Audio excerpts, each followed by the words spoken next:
Slavery was inhuman. Our ancestors were arranged in ships before they were transported overseas. Yes. The way enslaved Africans were transported across the Atlantic Ocean during the transatlantic slave trade was one of the most brutal and inhumane aspects of human history. The ships used to carry them, called slave ships, were designed to maximize profit, not preserve life or dignity. The way black people were arranged and treated aboard these ships reveals the depths of cruelty of the slave system. Here's a detailed description of how they were arranged and what they endured. 1. Packed like cargo. Enslaved Africans were tightly packed together in the ship's hold, often lying side by side, with barely any space to move, much like sardines in a can. Men were usually shackled in pairs, with iron chains around their necks, wrists, and ankles. Women and children were placed in separate areas, often slightly less confined, but still overcrowded and unsanitary. In many cases, each person had only about 4 to 5 feet of space in length and 2 feet in width, barely enough to lie on their back. The tight packing system.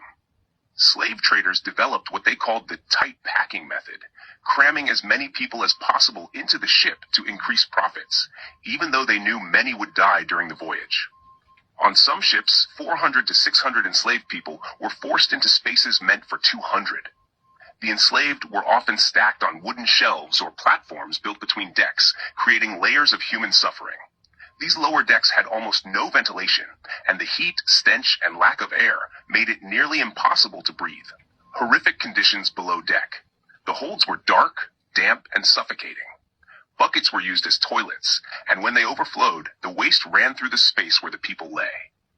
Disease spread rapidly. Dysentery, smallpox, and malaria were common.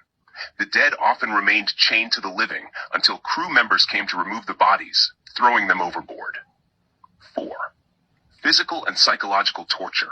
Many enslaved Africans cried, prayed, or sang in sorrow during the voyage, what would later influence the rhythms of spirituals and resistance songs.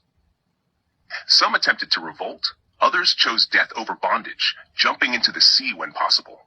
Women were often subjected to sexual abuse by the ship's crew.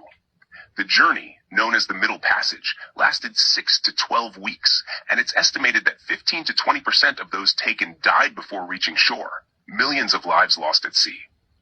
5. A floating prison. Slave ships were not just means of transport. They were floating prisons of horror. Every element of design, from the chains to the narrow decks, was meant to dehumanize and control. Yet, through unimaginable suffering, many Africans resisted, maintaining hope, faith, and identity in the face of brutality.